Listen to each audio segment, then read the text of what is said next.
billions transformed worldwide. Billionaire success coach Dale Thorhammer. I own a lot of houses because I know that I deserve them. Has worked with the most famous people around the globe. And now he's here at BioTypical Live, Santa Monica. To work with you, to help you get out of your own way and stopping the unstoppable.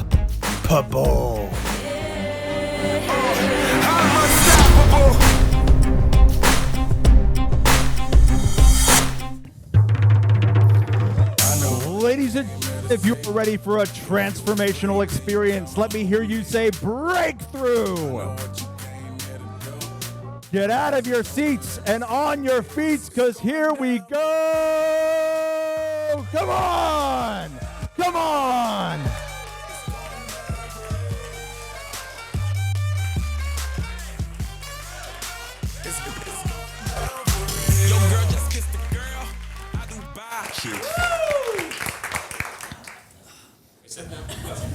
Where else in your life are you asking permission? Everywhere.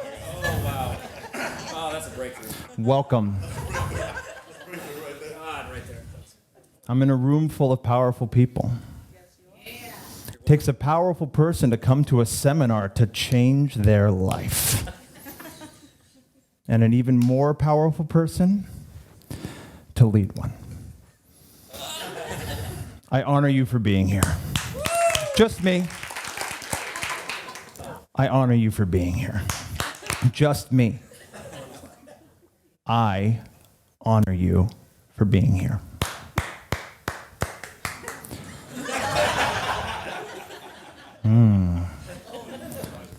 What's your name? Ray? Ray? I offer private coaching.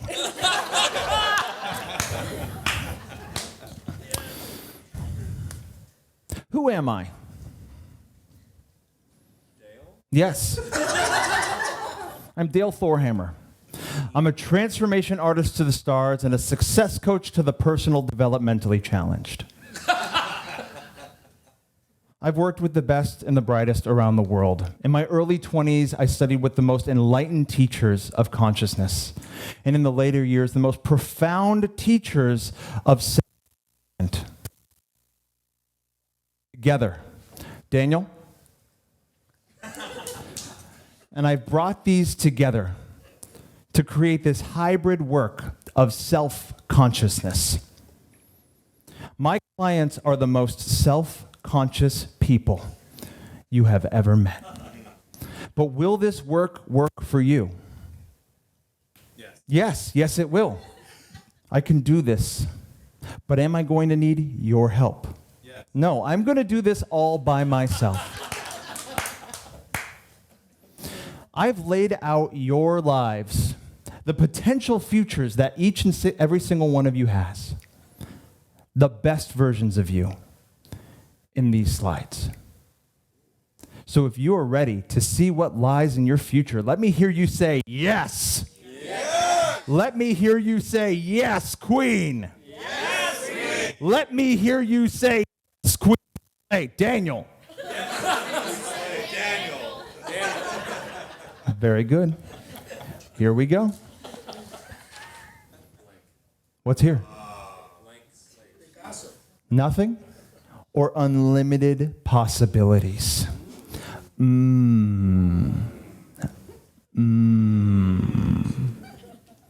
might be asking yourself, but Dale, I've never heard of anyone that you've worked with, and legally I'm not allowed to tell you who they are unless they've given me permission to use it for financial gain. Here's an example of one of my past students before working with me. And this is a photo of him after.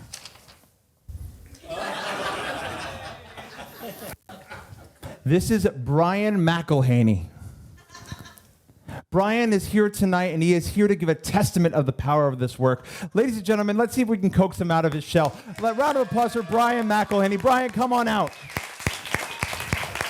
Well done, Brian. Brian, please come. Come right here. Brian, please tell everybody all your thoughts. And if we can get, Daniel, if we can get Brian's microphone up on too. Brian, just feel free to tell everybody your thoughts on the work that we've done together. Hi, everyone. My name is Brian McElhaney. I was not prepared for this. Brian, if you could just read your original thoughts off the cards, because let me tell you how predictable you're being. That is just pretty funny. This card, I don't want to blow up your spot. It's okay, Brian, just please read your original words. It says, Dale is the most profound teacher I've ever had. Thank you. Not in my So, Brian, just keep doing it. Brian, out of the head into the heart. Remember, we practiced this. I didn't say any of these things. Everything he says makes perfect logical sense. Again, right out of his mouth, the things he just said. Dale, are you okay? Keep working. Keep going. Keep working. You're doing great. All right. I'm sorry. I really don't know. And I, Brian Joseph McElhaney, I didn't write these. I didn't do any of this. This is not my words. Personally endorse and agree with everything he says. Why do you want me to do this? This is beautiful, right? Round of applause for Brian. Brian, keep going.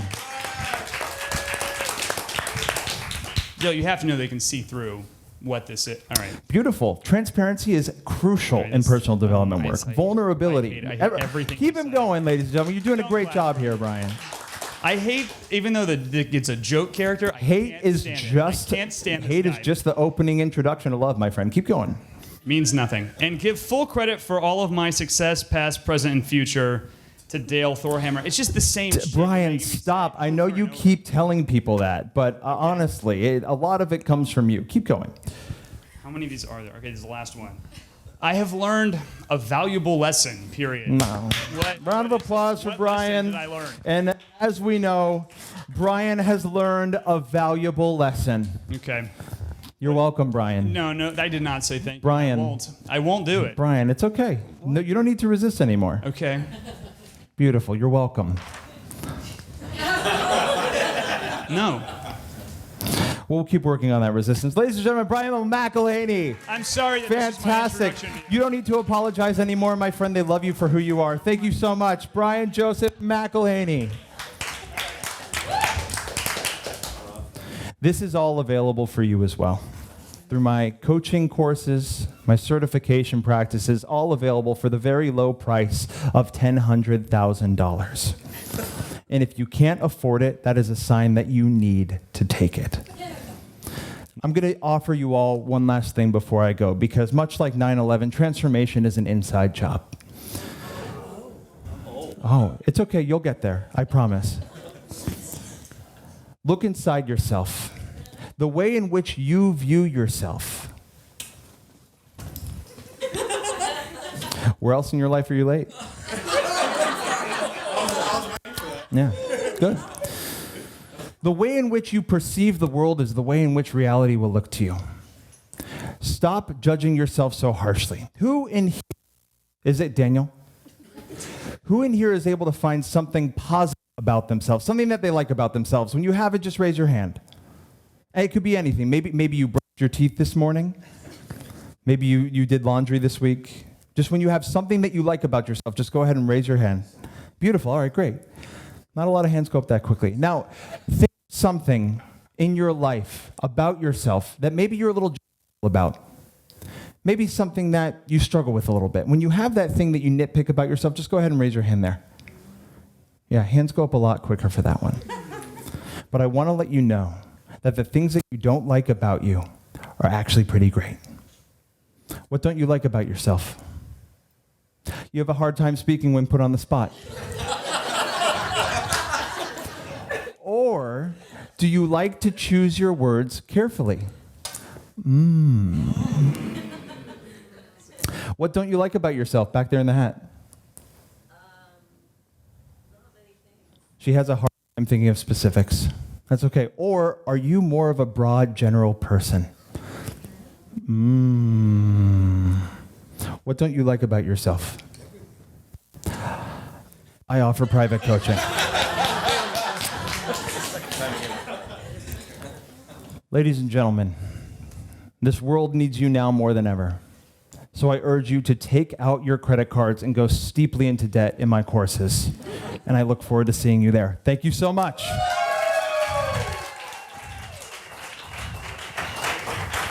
Daniel, hit the cue.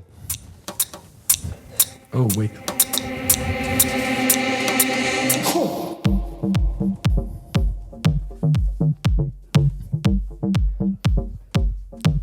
Ladies and gentlemen, please put your hands together for BioTypical, starring Brian McElhaney,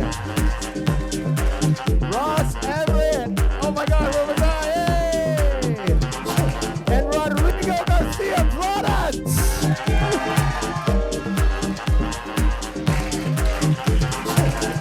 Bless you. Yeah. That was quite the bill. You have a microphone back there.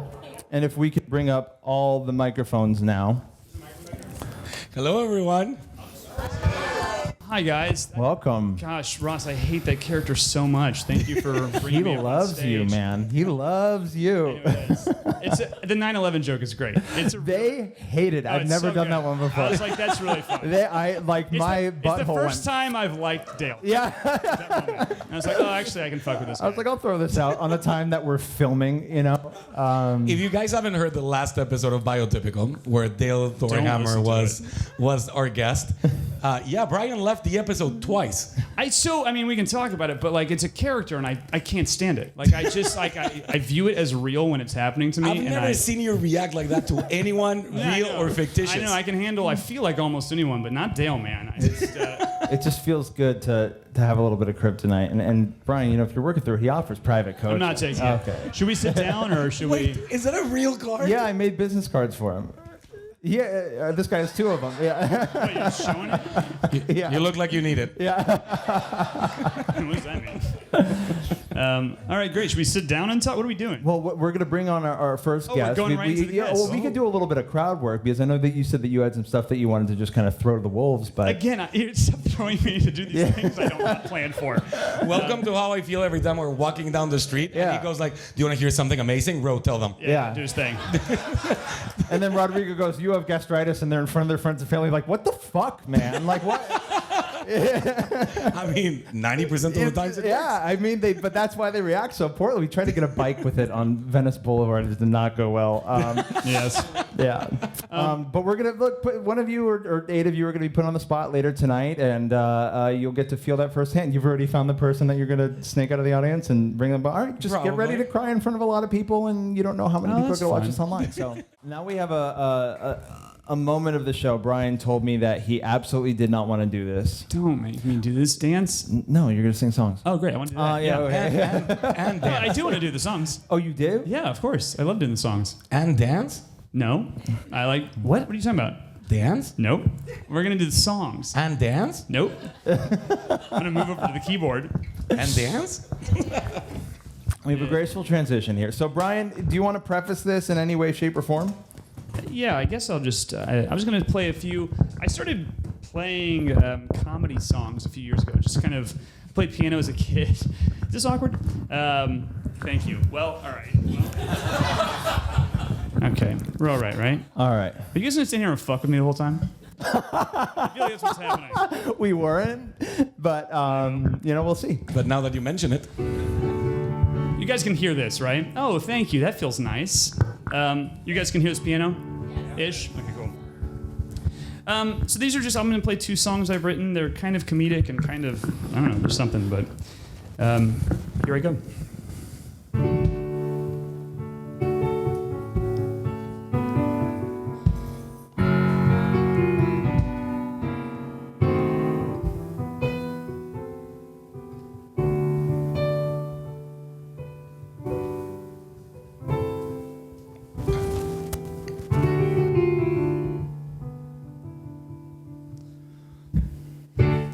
Get rich so you can buy a house, a great big house on a hill to die there all alone. Get rich so you can move away from others, those dirty, poor, non-white others. Lock your doors and shut your shutters, baby. Though living in small, diverse communities boosts your immunity from chronic stress and general disease. So what? You should get rich, rich, rich, even though it's gonna kill you. Let's get rich, bitch, rich, and desocialize ourselves against our nature. Get rich so you can quit your job to find some time to drink some wine and binge another show. Get rich so you can live a life of leisure. Girl, everything is easier when you stop helping other people, baby. Though when your social purpose is vacated, it's strongly correlated with depression and mental health decline. So what? You should get rich, rich, rich, even though it's gonna kill you. Let's get rich, bitch, rich, then chill like those cool people from Wally. Get rich so you can leave your wife, your boring wife, your aging wife, to fuck somebody young who doesn't know themselves. Get rich so you can open up your options. And if you're Woody Allen rich, well, just make sure she's your adopted baby. Still gross, though if you want a longer lifespan, hold on to your wife and work to make attachments stay secure. Ah, snooze, you should get rich, rich, rich, even though it's gonna kill you. Let's get rich, bitch, rich, then split and send our loved ones into chaos. Money talks and it seems to say, I'll take your intrinsic priorities away and make life hard to cope. But I think there's hope if you get rich and move to New York City, or some place that's kinda gritty, where you'll develop humility, maybe. 'Cause if you keep yourself surrounded with those who keep you grounded, they might remind you cash is a cooperative fucking game. So get rich, but live a life in which you measure your wealth by what you give. Or you can go and hunt your frickin' treasure and get rich and buy that house, that great big house on a hill, to die there all alone. And as you slowly fade away in your hydrocodone haze, you'll say, did I do life wrong? Too late. This is the panoramic mega estate hill you've chosen to die on. Whoops.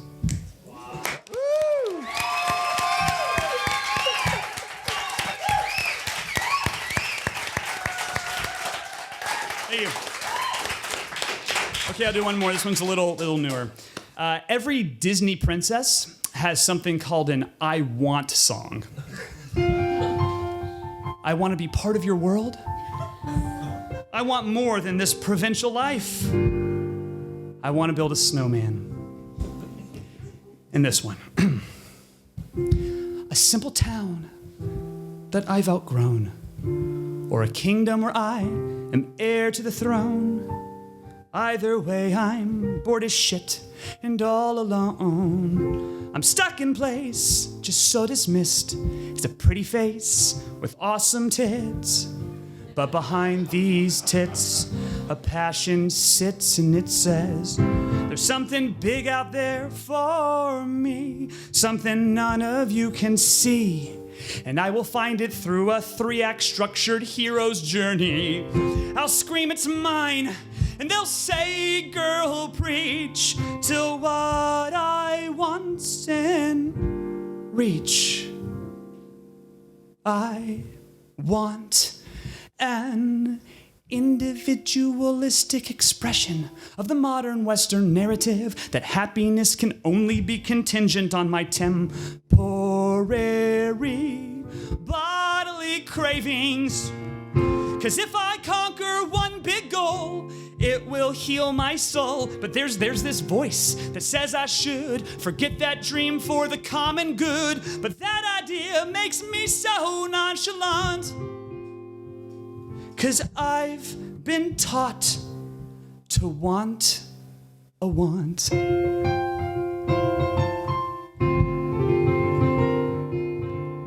It's my time. So watch me go and grab my wish, my voice or fame or lover's kiss. My pain is past, let's raise a glass to lifelong bliss. Until I wake up in a sprawl, hungover as fucking balls. 'Cause all the serotonin in my head is in withdrawal. 'Cause there's something wrong inside of me, something none of you can see. I did the thing that we've all heard's the thing, and I'm still empty. I'm feeling crazy, and I don't know why. Is it 'cause I chased my individualistic expression of the modern Western narrative that happiness can only be contingent on my temporary bodily cravings? 'Cause the goalposts up and fucking moved, so I move on to the next best thing. It never ends. Now you see what happens when your happy ever after debutante gets a thirst for blood of wanting wants. I made how much at the box office? Great, now there's little girls with big ideas about the world, and they scream that I am their queen. I wanna scream through their screens. Don't follow, turn around. Do not chase what can't be found. Don't look at me for how to live. I'm going through my own internal little shift. I've started reading Eckhart Tolle and Chicken Soup for the Buddhist soul. And don't you know that little voice is taking hold? It's fucked me up a little bit to step outside our matrix grid.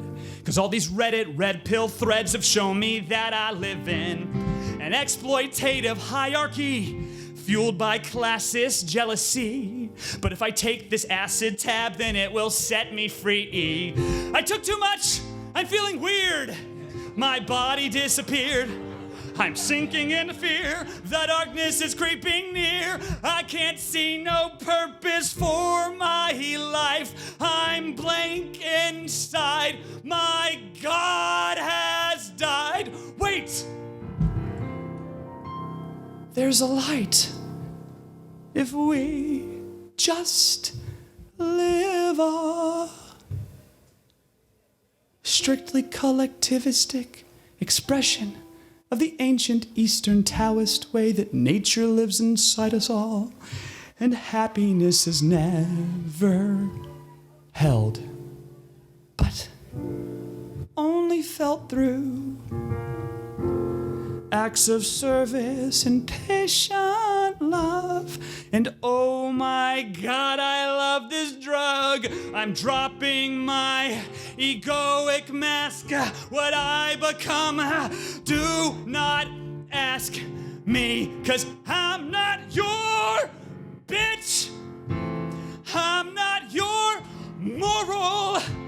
I'm just a high, confused teenage girl who wants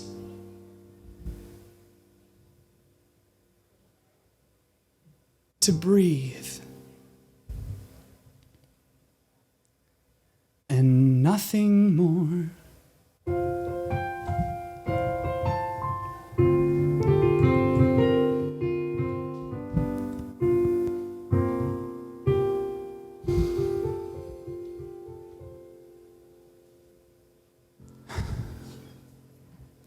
Thanks. Now super bass. No, we're not gonna do it. That was amazing. Yeah, Thank man. you. Let's talk. guys. Let's scoot over and take center stage and talk about that a little bit, huh? It's funny because I noticed that someone always said every director has one story they're trying to tell over and over, or every storyteller. You're always trying to get teen girls to become Buddhists. That's I've been saying it since the beginning. Yeah. But they always even both of those songs have kind of this and I have other songs I do that I'm like, wow, I really do tend to write things about trying to get rid of the external things that make us find happiness to find the stuff that's underneath. Those are kind of the two of the same truths presented in different songs. I kind of noticed. I mean, one's specifically about money, one is about all the different wants we need, but. I find that I tend to write in that direction a lot. I don't know. It's just kind of something I've noticed about myself. Thoughts? Dad, thoughts? Yeah. I like it. Someone has had a massive breakthrough about the emptiness of shallow happiness. Yeah, I thought a Disney princess is a great person to put that perspective into. Yes. Because we've all seen that before. And it's what if she gets it in the first verse of the song, and then what happens to her? That was fun to kind of just figure out, hey, welcome. You just missed the best part, but that's all right. That's sanguines. Do we have a whole crew of sanguines that just walked in late? Like it was nothing. This is gonna play out to be important later, on the next block. But we were literally just having a conversation last night, a really long Shabbat dinner conversation about how important it is to. There's so many paths and ways for people to grow, and there's so many different things that people can do and learn in order to achieve certain things. But the really important thing is having the ability to distinguish what the motivation behind who you're being is. Why do you want this? Why are you thinking that this is important? It doesn't matter if it's the money, if it's the goal, whatever. Because the problem is that most people cannot distinguish between what they really want and what their ego thinks they need so that they're okay. That eternal game that we play with our ego, that telling us if you had the golden medal, if you achieved this, if you did that, if you had more people in that box office, if you had more people watching us right now, if you got You need more than 10,000 in this huge arena theater? I mean, I'm pretty sure 9,900 of them just came here for Dale. Yeah. But Don't talk about Dale. If you say his name 3 times, he shows up. Yeah, Sanguine, we can't distract. Keep going. You got it. Dale. I guess I'm leaving. Still sanguine. Hello, Brian. You were in the middle of a Oh no, complex thought. you're sourcing him. You're sourcing him back. Don't. No. Russ. Okay. So what I mean is this: for people, it's really challenging to really distinguish if they're just running away from something, thinking that if they achieve this, they will finally be okay. And it's something that I always bring from sports psychology, that people don't see athletes after the World Cup. People don't see athletes after the Olympics, and how when what they have is a negative motivation, the worst thing that can happen to them is that they win. Because then they have that experience of the empty house on the hill, et cetera, et cetera. Because at least if I lost, I can look at the silver medal and go well, if it were golden, had I won, then maybe this broken heart would be complete. But what if you won and you're still broken? And that's what most people experience when they don't know why they're looking for what they're looking. If I had this, if I had that success, that's what happens to so many artists that finally break it and We were just talking about Donald Glover, how he was pinnacle of comedy, became Childish Gambino, pinnacle of music, and he just keeps breaking through and then quitting, breaking through, be I don't want that. I guess he's still on Atlanta, he's still doing that, but yeah, he, Yeah. We call it the fake egoic promise. Your ego promising you that if you achieve this, if you create this amount of money, if you had this relationship, you would finally be happy. Is this why some people, and I remember there's a Scrubs scene where this one character is I want this girl, and then he gets her, and the inner monologue goes, oh my God, I don't want her. The moment that you get in that relationship, you're I thought I wanted this, but I actually don't. That's a little bit of what we were talking about yesterday with Schopenhauer's theory. Within philosophy, we have the pessimists. And the backbone of pessimism in philosophy is this idea that human beings are made in a way that will make us completely dissatisfied for the rest of our lives. I don't believe this to be true, but it has some weight to it, which is we keep promising to ourselves, if I only achieve this, I will be happy. And the desire for that thing, the want for that want, becomes extremely important, and the drive in our lives. But then you finally achieve it, and as soon as you achieve it, Schopenhauer would say that what you would experience is the disappointment of how what you thought you were going to experience when you got this was so much better as the reality of having it, that as soon as you have it, what you are is disappointed and your mind just desires again and thinks, I guess I missed that. It's not this person. So that's why that joke is like philosophically perfect, because it's like, if I had that girl and now I have it, no, this is wrong. Maybe if I have that one. Like, they're just making the long process really, really fast, but that's literally how 99% of the world lives. Well, let's bring someone up on stage that thinks that they want something, and let's shatter their dreams. Oh no, Dale's back. That works. No, we'll get. Did you have more questions? Because I know that this has been like you. First of all, the songs are incredible, right? Like, Yes. like you, Thanks. yeah. Thank you. Like Thanks. Thank you. I like doing them. great to see it in front of an audience and hear the audience react. And the first time, and I was waiting in the wings for part of it and watching it. It was a very surreal moment of watching my friend Brian become performer Brian and deliver this, and I'm like, oh, this guy's good. This guy's like really good. So what I'm saying is you're all lucky and absolutely getting your money's worth. But it was just like really, Brian, like incredible writing and very well performed, and thanks for bringing it. You're so good. He left and I didn't notice. Very good. That's all I ever wanted. I was looking to make a reference like, holy shit, are you listening to this? And I was like, oh, he's gone. Okay. Where'd you go, Ross? I went to go see if we have sandwiches coming. Oh, okay. Yeah, I'll allow it. Producing a show while being involved in it is quite the juggling act. Please tell me the answer is yes. Betsy? All right. Oh God, Sanguines, I'm sorry. It's coming. No, hold on. Like they are definitely coming. Yep. The question is, will Are they they find here yet? us? Yeah. Uh-huh. Yeah. Oh. I got the order confirmed. We don't need to go in. That's not what this time is for. Really not. Like, watch me get defensive. Hey, and if any of you guys came here for a sandwich, you'll just be hungrier afterwards or something, or whatever he just said. You'll get your sandwich, and you'll have a negative motivation for that sandwich, and you'll be left feeling. Help And me. as soon as you get it, you're gonna be Thank you. disappointed. All right. Yeah. Yeah. Except it's an Ike sandwich, and they're a sponsor. So what we mean to say is, you'll never. You're be gonna need hungry another again. one that's gonna be better. Yes. And yeah. that one's gonna make you Yeah, happy. There we go. Was there anything else before I pivot on to the next? I don't have anything to ask. Great. You guys wanted to ask a question, but Your songs were amazing. thank you. That's very kind of you. They were Bo Burnham inside amazing. That's all I need. Let's end it there. That's Yeah. it. Great. This proof of concept, by the way, like when we pitched this, it was like, a bit of a variety show with comedy with like a very fragile, thin thread of psychology holding it together. I feel like we are delivering on that promise in spades. I feel like I'm just that thread. Yeah, You're the thread. you're a through line. Yeah, you're the thing. Yes. Without you, this is open mic. God. Very true. I keep getting ready to go into our pivot, which What's next? What's happening? Oh, well, it was going to be a dance, but watch this. So, who here knows the origin story of how this podcast came to be? I do. Okay, Ro, would you like to share it with the audience? No. Okay. I mean, like, I don't want to. I'll recap it because it's my segue into this next part. But during the pandemic, Brian and I realized that we had a friend in common that I had actually met through something that Rodrigo was involved in. So we had this weird thread of people coming together, and we all got together and we went on her podcast. And it was the first time that Rodrigo, Brian, me, and our next guest got together, and the chemistry was just so incredible. We had such an incredible conversation that we said, let's do this weekly. And the other person was like, I think I'm going to build a house in Joshua Tree. And we're like, yeah, go do that.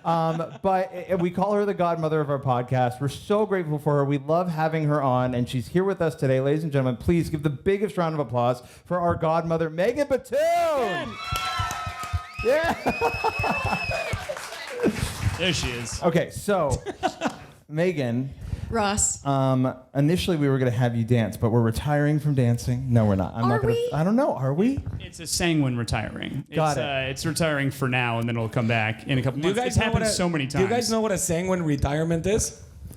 We retire completely every time we're tired and burnt out, and we're completely confident that we're retiring for good. Like, Yeah. we mean it. When we say it, we mean it. I've retired from my career like 11,000 times. And then you wake up the next morning and you go like, I kind of feel like that. I think I'm unretiring. But we mean it. Yeah, I think it's nice because it makes you check in with yourself of like, what do you actually want to do? I don't know if this is the same with all biotypes, but like, or if it's just ADHD, but like, I just like what I want to do, I'm doing it. And that's all that exists. Because for sanguines, life in general is like what I want to do and what's in the way. Yeah. That's it. And just complaining about what's in the way until you can finally do it. Not actually doing something about it. No. That's not the sanguine way. The sanguine way is just complaining about the But thing. she does a lot. I know you do. She built a house. I know. Or you gutted and reconstructed it. I was Tell using me- power tools. Okay, yeah. I mean, but do you guys know that Megan has an Airbnb that is completely 1990s themed out in Joshua Tree?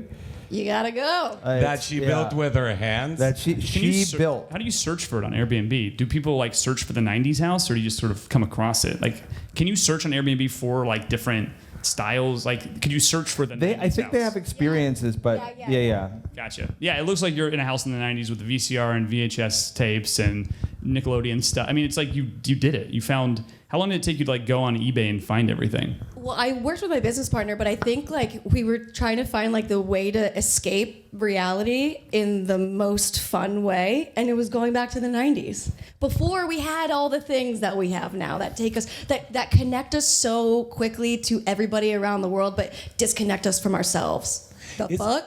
Isn't it crazy to look back at the 90s? Because when I look back at that time, it's crazy that we grew up in an era that had all those symbols and that ideology. Like, the 90s were weird. In every way. Very weird. And we survived them. I feel like the 90s were great. I don't know what you guys are. What? Yes. Oh my What? God. We had the There best was of a both worlds. 24-hour-a-day cartoons channel with, I don't know how you say Fantasma del Espacio in English. Do you guys know how to I say don't Fantasma either. del Espacio? Good job, Megan. It literally translates to the ghost of space. It was Oh, a Space Ghost. Space Ghost. There you go. I mean, I did say Fantasma and Espacio. That yeah, was- yeah, but man. That If show was my jam. in the That 90s. guy was at midnight in that channel saying things like, I've been to your house, I wore your pants, I'm gonna fuck you.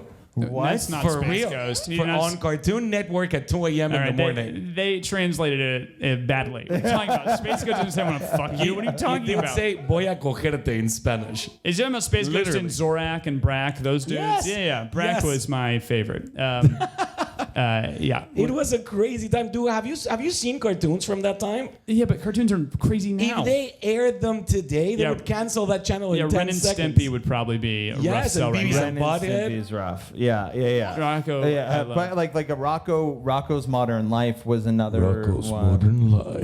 Yeah, The Madeline. I have a question that has nothing to do with what we're talking about, but kind of does. Yep. I noticed that I feel like I had a really good childhood. The 90s to me, I view it almost as a utopia. Yeah. And I think now as an adult, I have this thing where I'm like, God, I wish I was like a kid again. And I have a lot of my friends that kind of have that thing where there's this constant want to go back to these better times. My comedy partner, Nick, was bullied a lot as a kid. He did not like his childhood. And every day he's like, God, isn't it great that we're adults now? We're not a fucking kid anymore. Yeah. And I'm like, okay, this is interesting, because in my head I'd be like, yeah, it's better to have a good childhood than not. However, you pay for it because then later on you're just thinking about your childhood, whereas people who sometimes have bad childhoods can look forward a little more and be in the present moment. Thoughts? I was bullied and I still love the 90s. like it was. Wow. Those were the worst years of my life socially. But and maybe what you have a And here's drop the a bomb twist. on me. What about when you think you were bullied and then you confront your childhood and you realize that it's all in your head? Wait, what? Thank you. Whoever whatted with me. Give us an example of how that can Yeah. happen. I mean, I am the example, but I've had a million people like this. No. People do not have reliable memories of how things really went down. Rodrigo. Yeah, that's true.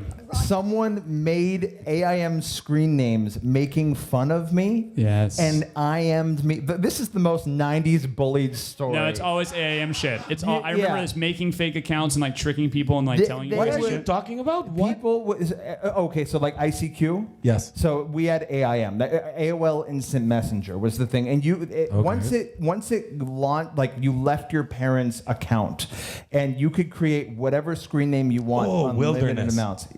Okay. You can do whatever you want. Yeah. So people if you had a change of identity and you were gonna be like, oh, I'll give you guys my AIM screen name, Sports 1127, real screen name. Yeah. So you did? Yeah. Did you just 27. wait? Hold on. Is that like So is that- general. is- hold on. I Why gotta was ask. the Wait, 11 and the we have to 27? talk. Love the sports. Okay. Either you wanted the word sports in there to show off that you were a man or Do something. you even like But sports? Is Yeah. November 27th an interesting date, or was there just 1,126 other sports and you just had to take that next number? Which do you think? Yeah, you guys, it's my birthday. Oh. Yeah. It's a birthday, November 27th. I expect copious amounts of gifts. But yeah, so Gifts that have to do with sports, clearly. it was initially my dad created just, AOL accounts with all of us, and it was first initial last name for everyone through and through, right? Because that's just kind of how you parked it. But I didn't know you could have something cool, like Sports 1127. Wait, what was it again? Sports. That is so cool. Ross. Yeah. But in my dad's like, Mine was Deportes 1127. But my dad was like, well, what do you want your screen name to be? And in the heat of the moment, I went, sports. And I think sports was probably taken, and then we went into the We went into the number, 1127. Sports 11 was probably taken. But 11 wasn't me, right? I'm an individualist, right? I'm like 1127, that's me. But anyway, so once you broke out of the I need my dad to create an AOL account with the AIM thing, it was like the gates fell off, and you can create whatever. What was your screen name? We're not going to talk about it. Oh, come on. This is good. This is a great insight into your. I had a few, but I think the most recent one was Amid These Tears. Oh no! Were you Wow. goth? I wanted to be so badly. Wow. Amid these tears. That's poetic. Yeah, that was around my dashboard confessional era. Leo, what was your AIM screen name? Get psyched 555. Thank you. Yeah. Get psyched 555. It's a fake phone number at the end. Brian, did you have any good ones? I mean, they were. My first one was Mershkey, MERSHKEY. That was on AOL, and then I went to AIM, and it became. Mursky Dursky. No, it wasn't Marbles. That's only Zoom. It was Yampu 888. What? YAMPO. How did you have the most sanguine screen names and she had the most melancholic one? No, she had the most phlegmatic one. Amidst the tears? Okay, what's amidst? Someone in the middle of crying? Yeah. Como entre lágrimas. Yeah. Isn't that phlegmatic? Yes, it is. It is. Thank you. Oh, Ross. Sorry. Thank you. I mean, I'm just like the All right. teacher. But my whole thing when I was I'll little was resign just on that, like yeah. I wanted to be silly all the time. It was like my only. But you're like Everything. these are I remember a kid like you and I wanted to be as you were I think it was him. effortlessly. I wish I was friends with Brian growing up, but no. But I That's created nice. yeah. That was nice. I know, but he delivered it I so said it in a very angrily. threatening way. Yeah, but sent I me this- wish I had a friend like Brian. Yeah. That means you weren't there for him. He's Yeah. offended by it. Because he's phlegmatic. I could see Ross being offended that I didn't know him across the country when I was 7 years old. Well, you could have at least tried. I could have tried. Phlegmatic people get very offended when you don't know exactly what they think you should know. Yeah, clearly. Yeah. Yeah, It's right. interesting. But you knew a kid that was like me. Oh, growing up. so do you guys want to hear this? Because it actually has like the twist ending, right? So I would get these IMs from these different screen names that were just like all harassing. And for the sake of not diving into what the bullying is, because that's a whole other story, I won't tell you what the names were, but it was mean name 1 would message me, I'd block it. Mean name 2 would message me, I'd block it. And it was just this barrage of like every day I'd come home from school and I'd get on it, and then me message from a new screen name would That pop sucks. up. Yeah, it was bad. One day, I'm over at my friend Taylor's house, and I'm logging into his computer, and on the drop-down menu, I see name. the name. Oh, God. Fuck, Taylor. Oh, God. Yeah, Stupid Taylor. At 2, Taylor, it was just... He didn't want to. He was Taylor, with are you those people. here? They wanted to, and he didn't know what to do. He liked you as a friend, but he also like wanted to be cool with these people. And Are you Taylor? the whole time, I didn't know how to tell you, except starting a podcast with you for 2 years and then having Megan Batoon rip off my face. Yeah. Did you confront him about it? Did you talk to him? I don't think I did, which I think is probably a pattern that I still carry. Yep. To this day. But no, it was like it was one of those things where it was like even with that in the 90s, right? The reason why I say like the 90s are the best time is because we had enough of that mass communication. You could talk to people across the world, but it wasn't so ingrained in our lives that we carry it around in our pocket. Our attention spans were shortening, but not to the extent that they are today. I feel like we had the best of both worlds because I still went out and I rode my bike with friends in the same way that I was at home at midnight on a school night messaging them because I was connecting. This is maybe the most phlegmatic. I said the word connection and just immediately thought now we're connecting. That's phlegmatic. But like that's my argument that the 90s are the best of both worlds. Are you okay? She's fine. Yeah. Inside? Okay. Yeah. Wait, Amid all these tears? Yeah. wait, I have a question. If you had to choose one AIM screen name for each biotype, what would it be? Like, what's the most sanguine screen name? Sports 1127. So many numbers. Wait, it's too confusing. Before you even say that, I'm offended. You haven't asked me what my What was your ICQ name? What was the thing called? Here's the thing. You've seen it because I still use it. What? Yes. I've seen it. Everyone's seen it. But I don't know if everyone. Maybe we shouldn't say it publicly if you still use I mean, right now I only use it like to play Xbox, What which is I it? do like once a year. it's gonna be boring for people to just watch me think. So And it's not a crazy one, but it's a little bit embarrassing. It's Turbo Row. yeah. Turbo Row? I think that's it. That's such a saying when Turbo Row. you know what here Turbo Row. who knows that they're saying when we have an audience. Let's use them. Who knows that they're saying when? Raise your hand. What was your screen name? Dragon Xiao 321. Numbers, but 3 2. Dragon. Dragon style. Xiao is my last name. Okay. But Dragon's not your first Okay. name. Okay. That's, Sanguine in the back. What's your screen name?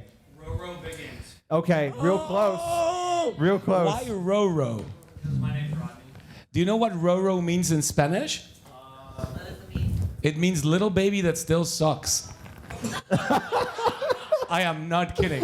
that's right. That's what it's like. You can look it up in a dictionary. Natalie kept calling you that on her podcast. Yeah. Yes. I was like, I love that you're calling me that. Other sanguine, right here. What was your screen name? All right, that's the most. I cannot sanguine. remember. That's the most I cannot remember 33 is the most sanguine name ever. Any other sanguine want to throw their hat in the ring for most sanguine AIM screen name? We got one in the back right. Cute girl 115. Cute girl 115. That's And down it's yeah. sanguine because it's clear, Yeah. self-explanatory. It's like you know who you're Turbo, talking to. Dragon, cute. It's like here, Yeah, simple, yeah. easy. I have a dragon. I have a cute girl, and I have a turbo. Right. Boom, baby. All right, any cholerics and firewaters in the audience tonight? Raise your hand. Okay, we've got a firewater in the back. We've got a choleric right there. Firewater, did you have an AIM screen name? Yes. What was it? My handle is empty brain. Empty brain? Empty brain. So the harsh judgment on yourself about I'm not smart enough or quick enough, you're like, here's my deepest insecurity. Wait, you're choleric? She's a firewater. What's the difference between a firewater and a choleric? Women are firewater, male are choleric. Women are eggs. It has a what? Well, you don't have a microphone, otherwise we'll get into it. We'll work with a choleric right up here. Hot boy 954. What? Wait, that's What? so sanguine. Where? Have you met Cute Girl? Cute girl hot Who said that? Who said that? This is the choleric in the blue shirt right Oh there. God. Cute boy and hot girl right away on that dragon. That's it. It's a whole. I mean, the best name if you're a choleric would be like, I am better than you, 33. They're all 33 at the end for you. I mean, it's my number. Any other cholerics in here? Oh, choleric right back there. What was it? Adam trains dogs. Yeah. Oh, Adam? By the way, there's Adam trains dogs. That guy trained my dog. Round of applause. Adam's awesome. And by the way, the full handle is Adam trains dogs better than you. Yeah.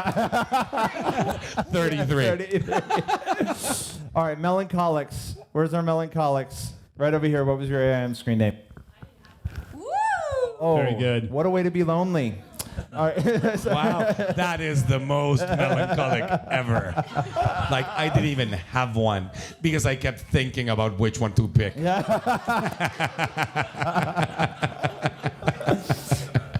I'm almost there. Any other melancholics? No. Melancholics didn't buy tickets to this event? Oh, I don't think we're attracted to melancholics. Sanguines and phlegmatic falsifiers, I think. Do we have any pure phlegmatics that are not rejecting? Yeah, hi. I'm going to give you a hug later. You rose your hand so sweetly. Yeah. I know. That was incredible. Yeah, that's the purest phlegmatic you'll ever meet. Okay, any other pure phlegmatics in the house? We say true phlegmatics, by the way. Oh, yes, thank you. Thank you, because pure sounds too like... Okay, But are you pure? yeah. Guys. All right, so our true phlegmatic over here, what was your screen name? I'm an early 2000s baby. I'm sorry. Oh, so not, what was your what did you guys have? What was your Neopets name? What's Neo? I think it was like Club Penguin. What was your Club Penguin name? I think it was my dogs, Nina and Coco, were my Oh. That's cute. Nina Coco. All about Could relationships. that be any more phlegmatic? Yeah. Like, what do I love? Yeah, okay, Nina Coco. All right. How about this other one, this other true phlegmatic? What? Proma, my name. Was your name Proma? This is getting boring. Did you just say your name at me? We You're love boring. you, Proma. I guess when you have a name like Proma, it might be easier to just park the name. Is your Instagram handle just Proma? 33. 33. Yeah. All right, any other pure phlegmatics? I bet the falsifiers are going to have some real good ones.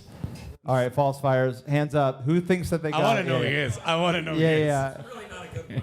We already had a Hot Boy 669 or. That was Dual Films. It was the name of a company. How old were you when you did this? I don't know. You were already like launching, you were 40? like parking the handle? I was in college. Oh, when it came out? Oh, you look great for your age. I mean, you look great in general. What he's did I my do? age. I know, you look great too. Wow. Whoa, that's like kind of a. Ro got like phlegmatic offended there. What's going on? Change the experience, change the experience, change the experience. Okay. Say something funny. Say something funny. Yeah. Brian. Yeah, no, it's okay. We'll get over it. Who else? Any other falsifier? Falsifier right back here in the hat. I bet yours is good. Ms. Attitude 456. There we are. Oh, Yes. God. This attitude. I think instead of saying Attitude. verified, it said phlegmatic right by it. Yeah, Like that it just is- knows. The system knows.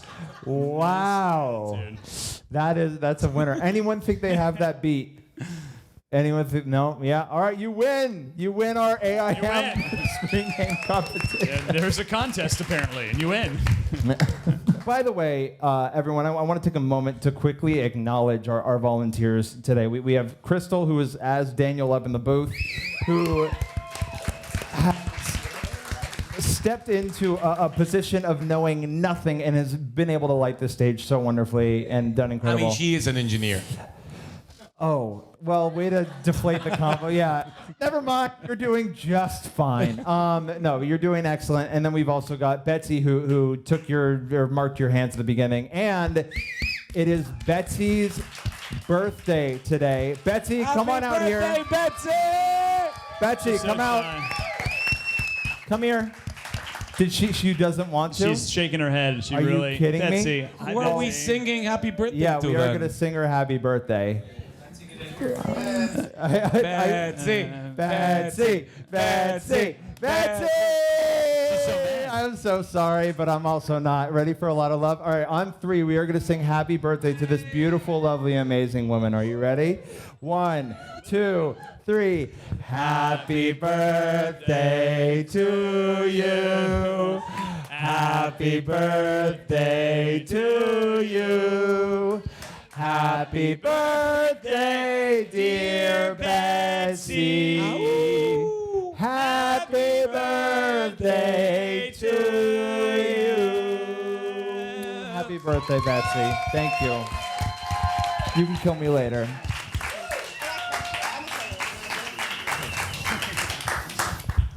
Congratulations. Brian did a little melody there. He did. The harmony was fantastic. You know, it's just Yeah. it's not what I do now, I guess. I'm a singer now. Okay, moving on. Anyway, Yeah. Megan's here. So are we supposed to be Yes. talking about her? That was actually really interesting talking about screen names. I think that's a really good example into the insights of biotypes because it's true. Like mine was like, I want it to be funny. I don't want you to know what it's all about. Yeah. Like I really liked when people were like, what does that mean? I was like, I don't know. Figure it out. Like that was very important for me that you had no idea why I had my screen names what they were. Go ahead. I'm talking. I'm just rambling now. You were talking. Well, I just wanted to know if when people show interest in Thanks. you, in discovering who you are underneath the mystery, what does that feel like for you? That's a big question. I don't even know the answer to that. Are you talking about like when just in day-to-day life with friends or relationships? Or Yeah, people? because if you made your screen name something that is like enticing and mysterious at the same time, it's almost like bait, right? Like, do you want to get to know me? So if people in your life now want to get to know you, does that make you feel fulfilled or worth it? I don't know. It's weird because like I definitely don't enjoy, and we talked about this, like making things that are like defining who I am, where I live, what I do, anything. I kind of reject it. If I'm on, there's a social media thing that says occupation or a dating app says that, I just like, question mark, I don't know. And anyone asks me what I do, I'm like, I don't know, you tell me. Like I don't even like cementing who I am in that sense. I enjoy living in this place where I could be anything all the time, and therefore I'm nobody.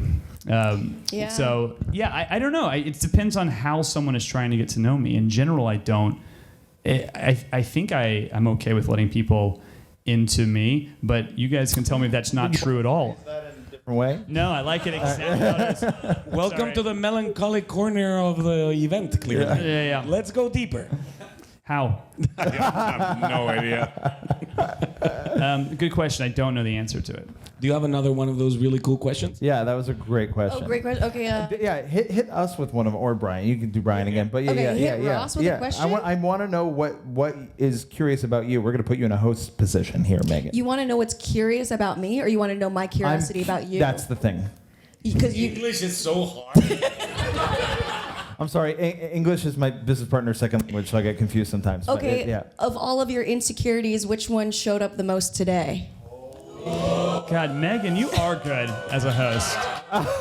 That is enough. No more microphones for the godmother.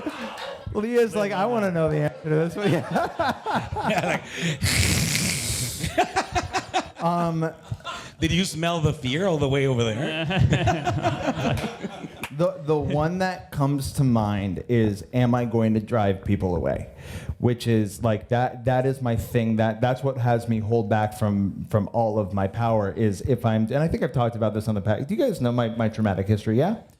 I talked about this on the podcast, like when I was a kid and I was accused of being bossy and it was like some sort of like a family dinner. We had a bunch of people over. I was in a bedroom and I was telling people what to do. And then one of the kids was like, "You're bossy and we're not going to listen to you anymore." And then all of the other kids were like, "Oh, we can do that?" Yeah. And they were like, they left.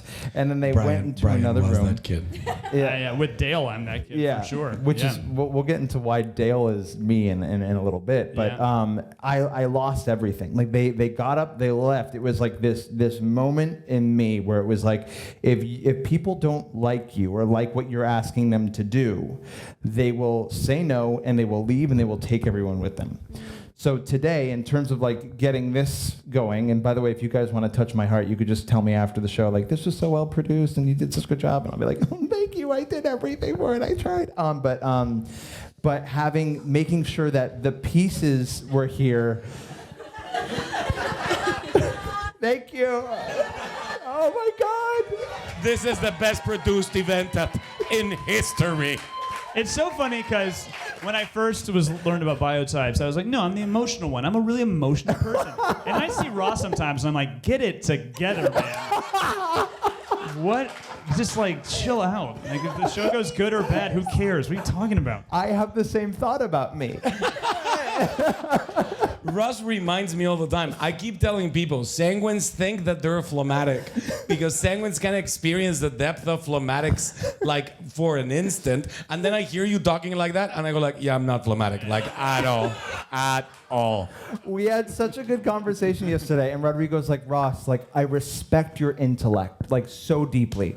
I don't respect your emotionality. And I was like, yeah, me either. Like, I'm like, like that's the other side of the coin of being phlegmatic is like God bless all you falsifiers who are like slowly killing yourselves holding it in, but like at the same time. Took it personally? Yeah, okay. No, but basically, when you asked about the insecurity, is like getting this together and knowing like I felt so overwhelmed and wanting Brian to be here on time. If I throw you I think you guys need to talk after the show. no, about this. the show's going great. I already forgot about it. It's like having I this. did just bring it I'm just mentioning it live in the middle of the event. Yeah. Well, because it's behind me now, and I love Brian, and you know I need to accept Brian as he is. But either way, that was the part of me where like I wanted to come down. And be bossy.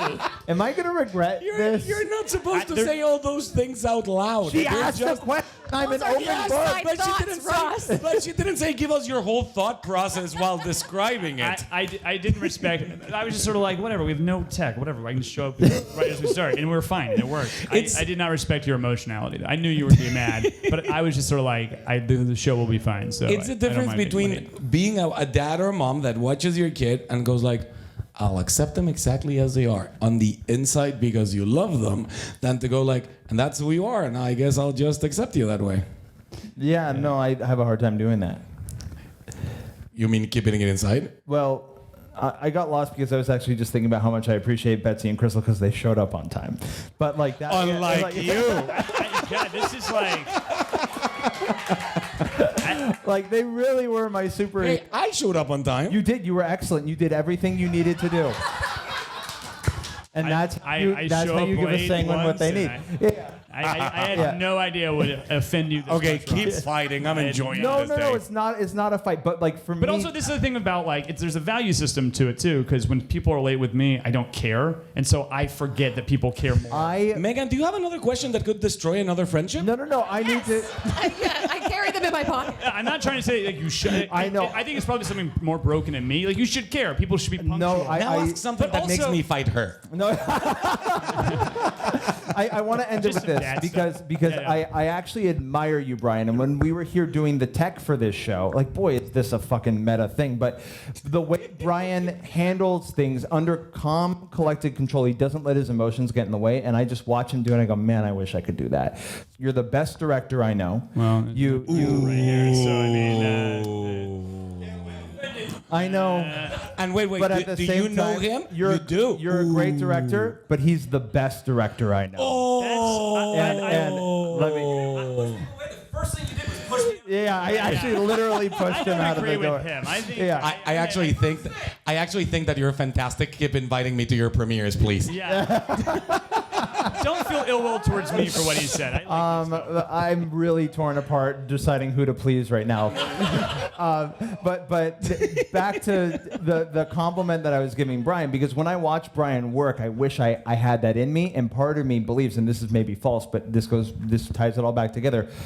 Like I have this thought that if I were more like Brian, then things that I want to accomplish would happen more, and people would come through to support me. People don't really say no to Brian when he asks them for favors, and I look at that and I go, how do I create that in me? But here's the thing: Brian never asks for anything. All right, go on. Like we have to push him to ask for something. yeah. It depends on what the thing is. I don't know. Okay, Megan, destroy someone else real quick. Yeah. Well, I guess I am interested. You said that emotions essentially ruin your life. You didn't say that, I mean that. Yeah. but like they overtake you, right? Like, Yes. What do you do in order to rein them in? That's a great question, and well, I think I created Dale Thorhammer as a way of like I can say whatever I want. Like I made a 9/11 joke tonight. Do you guys remember that? You all Yep. clenched? Yeah. So it was just like that was an outlet where I was like, Dale can say it. You know, Ross would never, but Dale can. So that's an outlet. But like at home, I take a lot of baths. Phlegmatics, like I highly recommend baths, and I do a lot of meditation. And in the meditation, it's visualizing the emotions leaving and like shaking loose. And I physically feel it does work on you. But not like that. Not like Yeah, this. yeah. I love meditating, but it that's is, not yeah. mine. As a sanguine, there's like you won't see anything exiting. With us, it's what you have encountered beautifully, which is when you push everything away and find your center, you're peaceful again. But the smallest little input of energy coming from anyone else feels like, what, a bird? Whoop, and then we're gone. Right now, we're going to take, let's take a time and please stay with us, but let's take an audience question. Oh, wait, are we going to break someone apart? Yeah, so you guys are here live. You're the expert in that. Yeah, Megan, if you guys don't ask a question, we're going to give Megan the microphone. She's going to ask one of you at random. All right, we've got a question. Tanya, what's your question? Can I ask it of you guys? That's how questions work.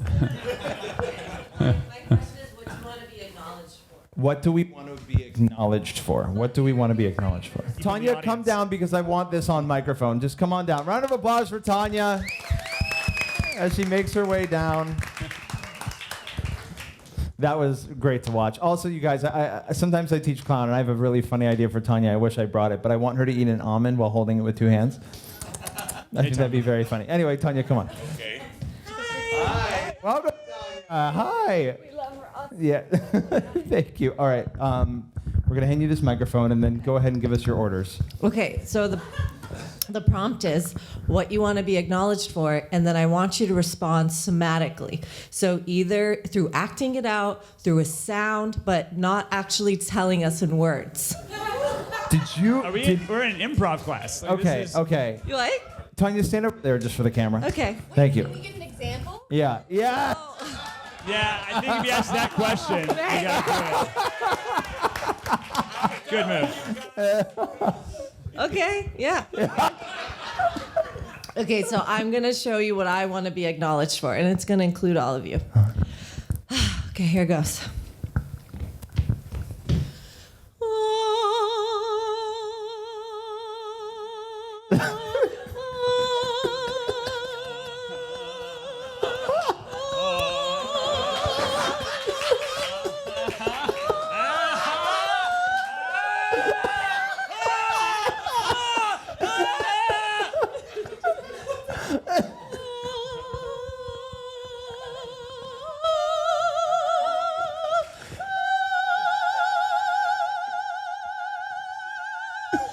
Beautiful.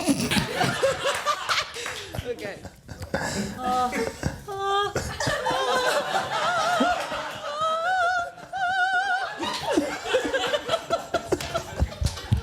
We have been trying so hard to convince people we're not a cult. Okay. Last one. Not perform miracles on stage.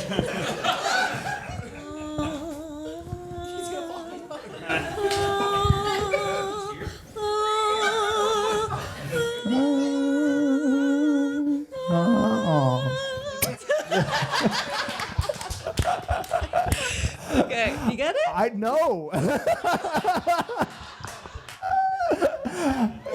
What I want to be acknowledged for is allowing people to use their voice.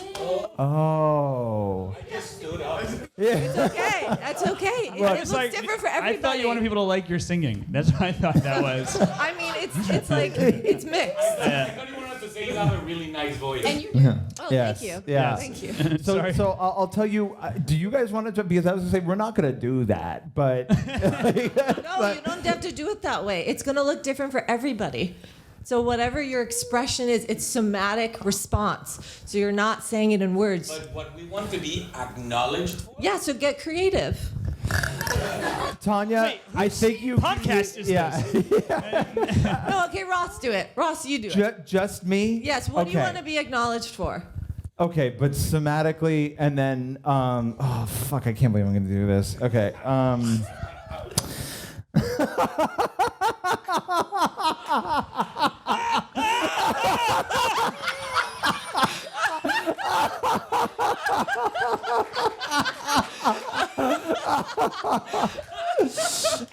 All right, thank you, Tanya.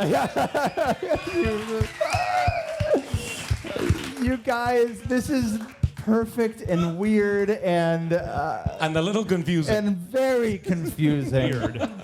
Do we have any other questions in the audience? We got one in the back left. And any other questions aside from what the fuck just happened? Because I don't think we can answer that. Yeah? I'm really sad to follow that. Yeah.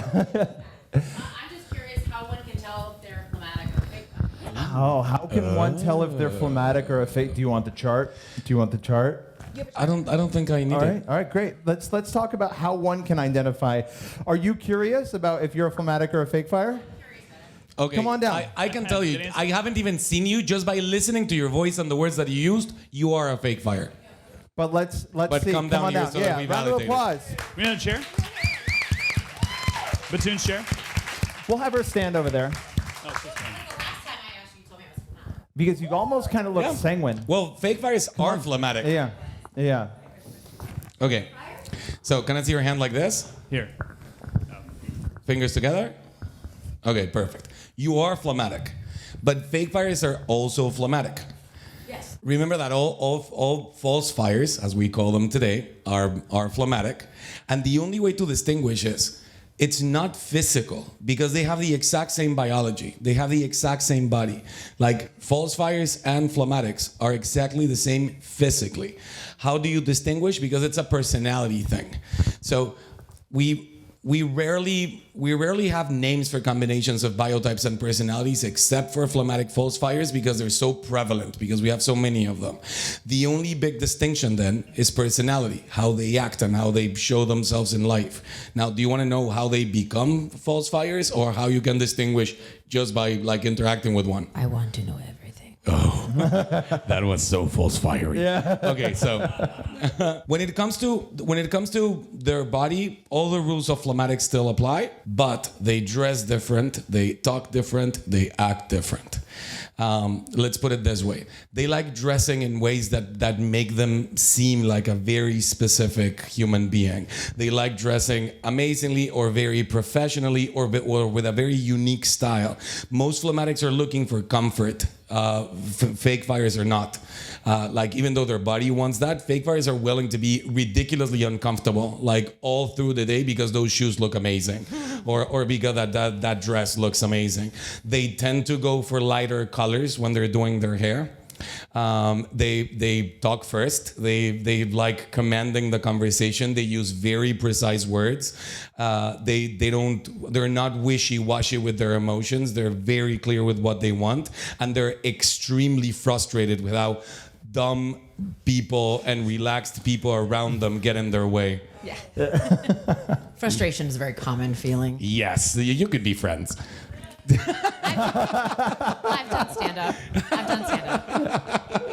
So, like, when it comes to their energy and how they dress and how they walk and how they talk, it's absolutely that. And it's very easy to notice because pure phlegmatics, like true phlegmatics, care more about how you feel listening to them than what they're saying.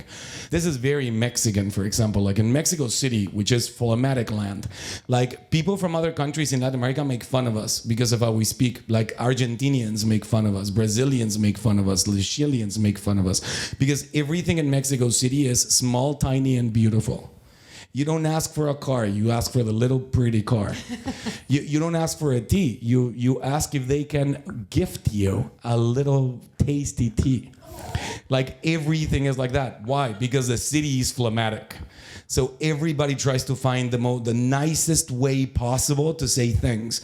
And if someone wants to tell you like, fuck you, instead of just screaming that, they're gonna say, what happened to you when you were young? And that's a normal thing to scream at someone on the street. Like, did they abandon you when you were a kid? And it's not like a mean thing. Like if the person goes like, yes, the other person is gonna go like, oh, I get it, come here. Like, it's what you saw. Like an accident on the street and everybody just running, trying to help. Are you clear now on how to distinguish a false fire from If they look, talk, and feel like you, they're false fires. I like those people. They're hard to be around. You love them, you do. get them, you just fight them a lot. Yeah. No, that tracks. And that yup was another false fire. Thank you. Question, yes. I actually wanted to hear the second question, which is how do they become? How do false fires become false fires? How do false fires become false fires? We always give like the two typical examples, but the truth is that it's anything that gives this journey to a phlegmatic. So, phlegmatics care a lot and they start caring really young. One of the easiest ways in which a phlegmatic becomes a false fire is if they're born into a family where the parents are not phlegmatic or not pure phlegmatic at least. So for example, my wife, in my father-in-law's family, there's people from every biotype. In my mother-in-law's family, there's people from every biotype, but they're a sanguine man and a melancholic woman. So one of them lives in their head, the other one lives in action, very clearly. And they're that typical couple. Their firstborn child is a true phlegmatic that cries because the dog can't sit up straight, because there's a little toad in the garden that's going to die because no one's helping the toad.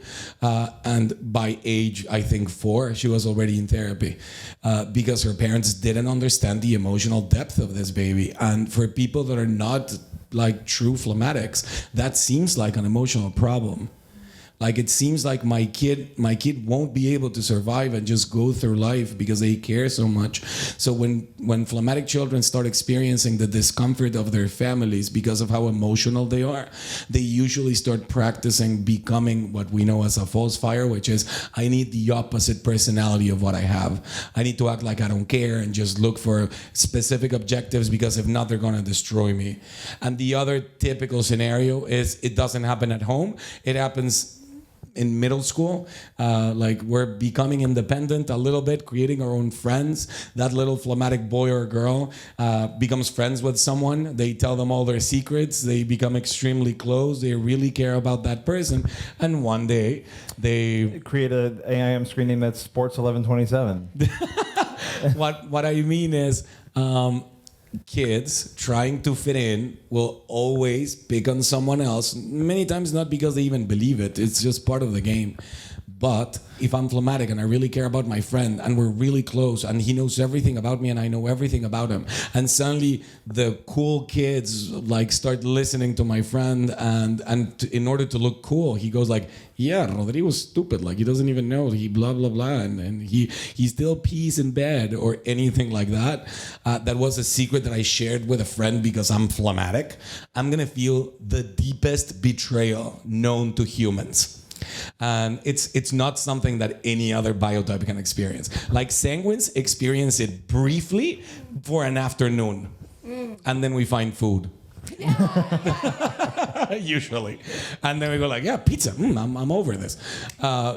Honestly, but for phlegmatics, it feels life changing. It feels like what I thought was true about how I can relate and be with other human beings, was different. And then they start creating this weird personality for the rest of their lives. But their journey will always be to keep some of the traits that they created in order to defend themselves, but come back into their water. Because if not, the joke that Ross was making before is absolutely true. It feels like something's eating up inside of them, because it's not like holding down their emotions in that way. It's just unnatural for that biotype.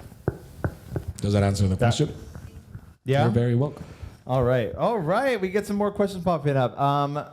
The choleric. I'm going to get to you in a second. What's this one? Back of the room. Well, I'm just going off of that question. Can you go back to being Oh, can you go back to being a true phlegmatic instead of a false fire? Oh. Have you heard of balancing your biotype? We literally have a program for that. What I can tell you is this: you'll never go back to being exactly like a true phlegmatic, because you've dabbled with fire, like you've been in that arena. I actually believe that people that went towards fire and then came back are way more balanced. Because if you were a true phlegmatic, we would have to throw you to the fire. It's like a balanced phlegmatic is a phlegmatic that knows how to stand in front of the strongest cholerics and the strongest fire waters in the world, and still like stands their ground and like can compete in that sense and go for the leadership position and whatever they want. That's why I always say that I believe the best CEO in the world is actually a balanced phlegmatic human being, a phlegmatic that had to move into their fire. But they will never be as strong as someone who used to be a false fire and found their water. Like for those people, they're as strong as most cholerics, but this newly found water, like this newly found emotional depth, kind of becomes a life mission for them. And every time I've worked with a false fire that walks back into the water, they've somehow become a beacon of light for other people in that journey. Like they never let go of it. It's as life-changing as feeling like you had to put it away. That's what Janice is. Yes, exactly. It's how we see Janice. It's how we see Crystal. It's like how we see so many people that have gone through the journey of balancing out. They really become a voice for that group of people specifically, and they're the easiest one to identify. Like when we're in a group setting and someone's a false fire and says something that we know to be a real struggle for false fires, you immediately see balanced false fires around that human being going like, I know exactly what you're talking about. I'll hold your hand. Like we'll do this together. Like just give it a minute, and they just unite and create this beautiful movement. I actually love that, especially because they are the one biotype that society has told that has nothing powerful specific to give, which we hate because it's not true. They're the world's healers, but melancholics can monetize their intellect. Cholerics and firewaters can monetize their leadership. Sanguines can monetize their craziness and our ability to make things. But how do you monetize and get acknowledged for being the person that cares the most? For being the person that wants to be there for everyone you love. That's why even when he goes on his rants, we go like, that's healthy. I love that. Thank you. For real. I heard someone say by being a therapist, and the interesting thing is I think I talked about this on the podcast. Yes, like we talked about it a little bit on the episode that's not out yet. But even when you say being a therapist, do you have any idea how it feels for phlegmatic therapists to charge? Because who they're being with the patient is exactly who they are with people. It's how they talk to anyone. So it feels like they're being a fraud. It feels like I'm talking to you the same way I talk to my friends and I'm charging you money. Like, at least I'm a sanguine. Like, if they pay me, I pay attention. Yeah. For real. And it's not easy for me. Like, honestly. Like, when it's... Sometimes I have 8 clients in a day. And on the 8th one, I'm like... I am here, I'm listening, we will fix this. Yeah. And I really pay attention, but my poor friends and family, sometimes at the end of a hard day's work, they go like, we want to be with you too. And I go like, my body is here, but I'm gone. Like, I'm not talking to you. How many hours a day have you done on Zoom with groups or individual? What's like the most you've done? In one day? Yeah. I ask because I teach sketch over Zoom, and I do 3-hour classes, and at the end of the 3rd hour, I'm like, oh, you amateur. I guess so. Like, I'm just like, I can't look at a screen for a week. I feel crazy. When I do virtual trainings like a basic, for example, either in English or in Spanish, every day is like 13 hours long. 13 hours? Like I start with the staff at 9 a.m. I start with the students at 10 a.m. And it's very normal for us to finish like around 11 p.m. And sometimes I even get to stay with the staff and talk to them about what happened and who to be the next day. I'm impressed. That's crazy. No, dude. Like my spine didn't give just because. Like at some point, my record, and this wasn't even virtual, this was in person.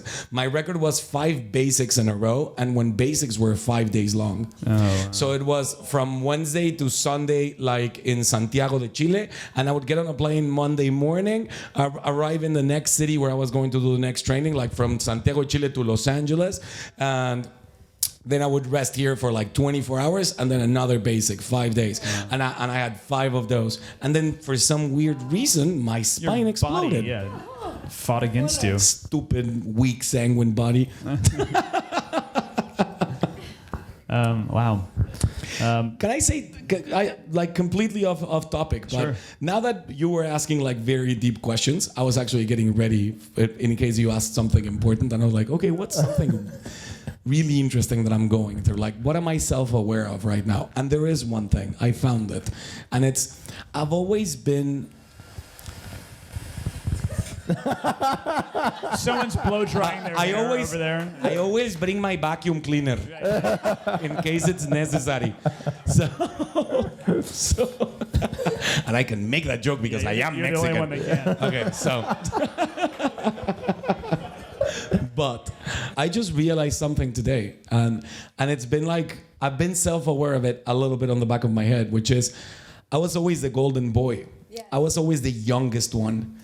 Like professionally, I grew up being the youngest trainer, the youngest therapist, and like I was the youngest person in the whole social clinic that I worked with, where I learned systemic psychology for years.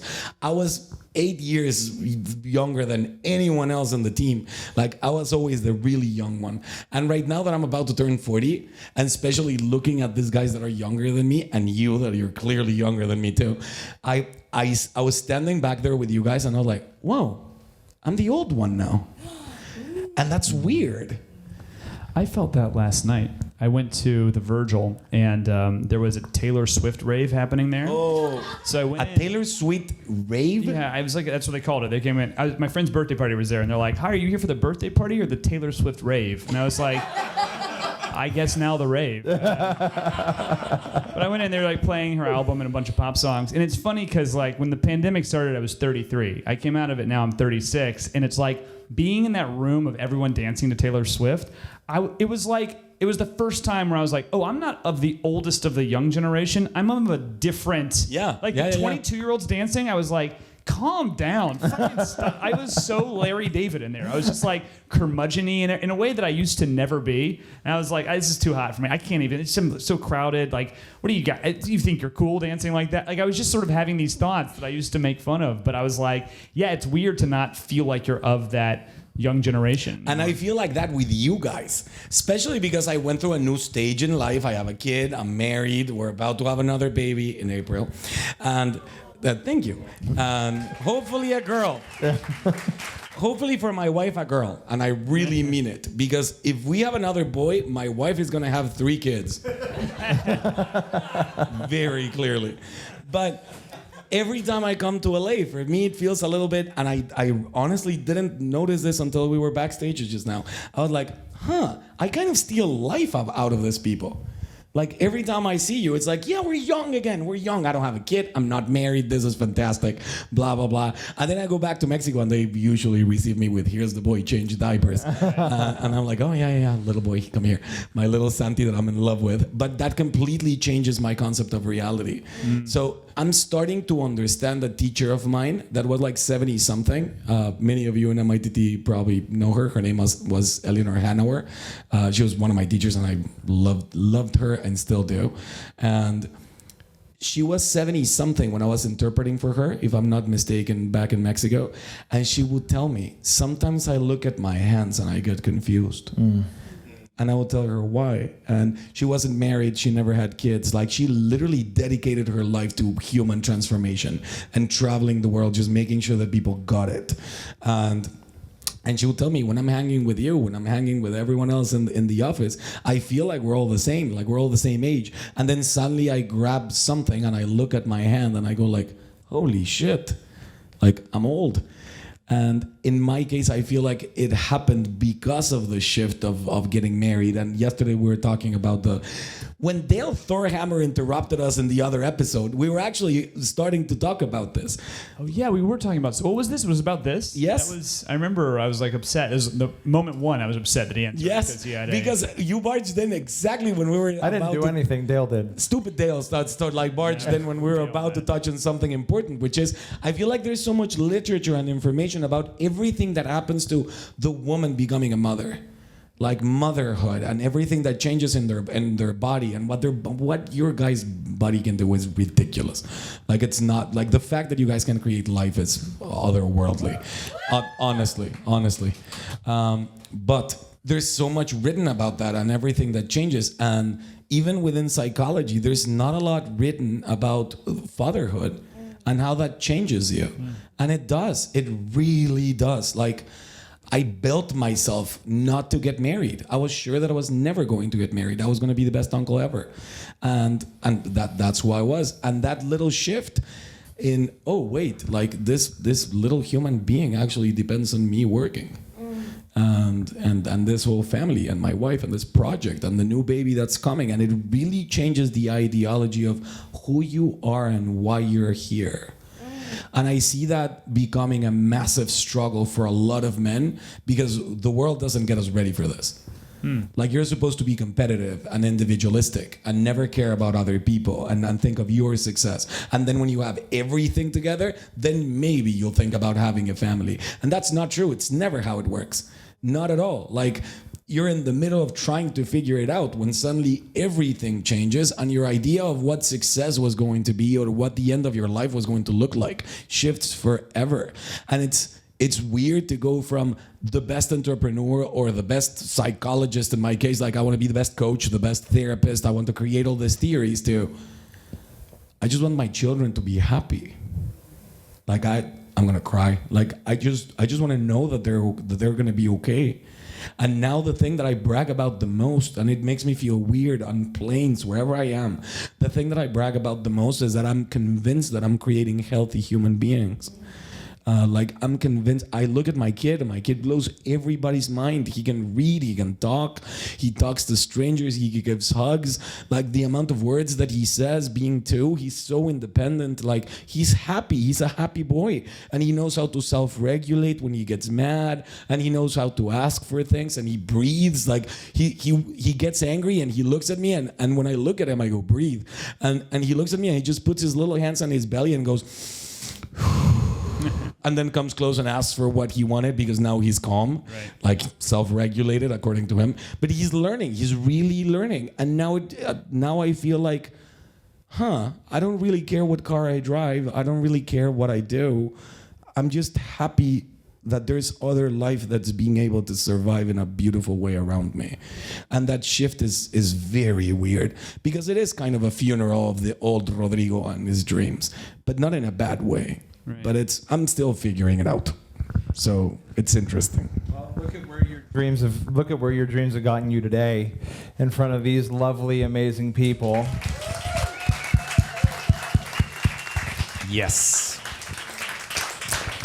That does it for this part of the show. Megan, thank you for being the godmother of this podcast, coming and gracing us with your presence. And guys, we're not kidding. She really is the godmother of our podcast because if it wasn't for her and her podcast and the whole dynamic that you created with us, BioTypical wouldn't exist. And we love you for it.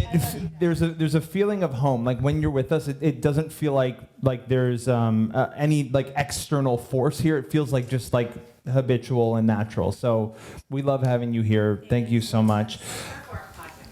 Her podcast is called Just a Tip with Megan Batoon, which is now discontinued, right? It is. Yeah, for now. It's saying when But there's like hundreds of episodes that you can listen to. Yeah. And they're amazing. And they're great. Thank you to all of our patrons watching at home, listening at home, and to every single one of you that's here in this audience tonight. What an incredible experience to have our first ever BioTypical live. Thank you, guys. And definitely stay for the second part. Yes. Thank you, Crystal. Hit the thing. Oh, wait. Yay!